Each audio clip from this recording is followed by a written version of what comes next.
அதிசயங்கள் செய்கிறவர் நம் அருகில் இருக்கிறார்.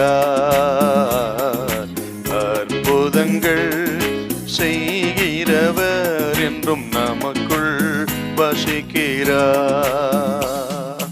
மார்க்கு சுவிசேஷம் 4ஆம் அதிகாரம் 35வது வசனத்தை வாசிக்க பார்க்கலாம். அன்று சாயங்காலத்தில் அவர் அவர்களை நோக்கி அக்கறைக்கு போவோம் வாருங்கள் என்று சொன்னாராம்.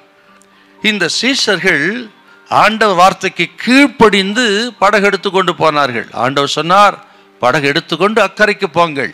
இந்த வார்த்தையை கேட்டுத்தான் அவர்கள் புறப்பட்டு போனார்கள், கீழ்ப்படிந்து தான் போனார்கள். பாருங்கள், கீழ்ப்படிந்து போன பொழுதுதான் இந்த சோதனை வந்தது, இந்த சூறாவளி அவர்களுக்கு வந்தது. பாருங்க, நாம் நினைக்கலாம் ஆண்டவர் வார்த்தைக்கு கீழ்ப்படிந்து தானே இவர்கள் போனார்கள். அப்படி கீழ்ப்படிந்த மக்களுக்கு இந்த சோதனை வரலாமா? ஆண்டவர் கட்டளைக்கு கீழ்ப்படிந்து நடக்கிற தமது சீஷர்களுக்கு இந்த சூறாவளி வரலாமா? கஷ்டம் வரலாமா? சோதனை வரலாமா என்றெல்லாம் நினைக்கலாம்.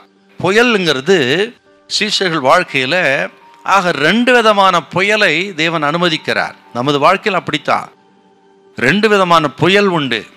ஒன்று நம்மை உருவாக்கக்கூடிய புயல், 2வது நம்மை சிட்சித்து சீர்படுத்துகிற புயல். 2 விதமான புயல் இருக்குது பாருங்க. அதாவது உருவாக்கக்கூடிய புயல் என்று சொன்னால் நம்மை விசுவாசத்தில் வளர்க்கக்கூடிய சோதனைகள்.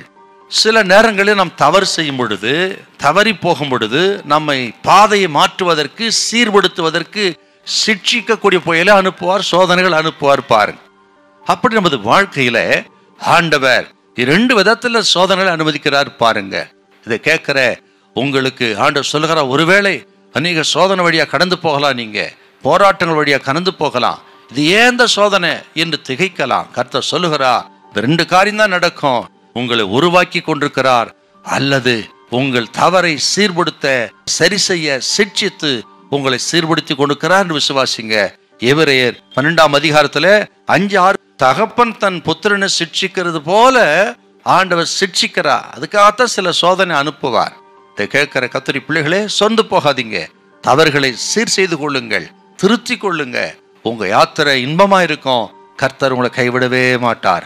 யோவான் 16ஆம் அதிகாரத்திலே கடைசி வார்த்தை சொல்லுகிறது, உலகத்திலே உபத்திரம் உண்டு, ஆகிலும் திடன் கொள்ளுங்கள், நான் உலகத்தை ஜெயித்தேன் என்று இயேசு சொல்லியிருக்கிறார். ஆக எல்லா சூழ்நிலை ஜெயிக்கக்கூடிய கிருபை கத்த கொடுப்பார். அவர்கள் யாத்திரை சுகமா இருந்தது போல உங்கள் யாத்திரையும் உங்கள் காரியம் ஜெயமா இருக்கும். பாதியிலே உங்களை கைவிட மாட்டார்.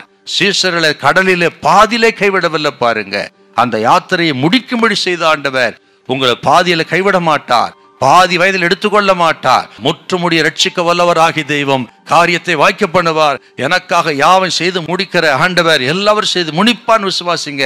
உங்களுக்கு ஒரு அற்புதம் நடக்கும். ஹல்லேலூயா, ஹல்லேலூயா.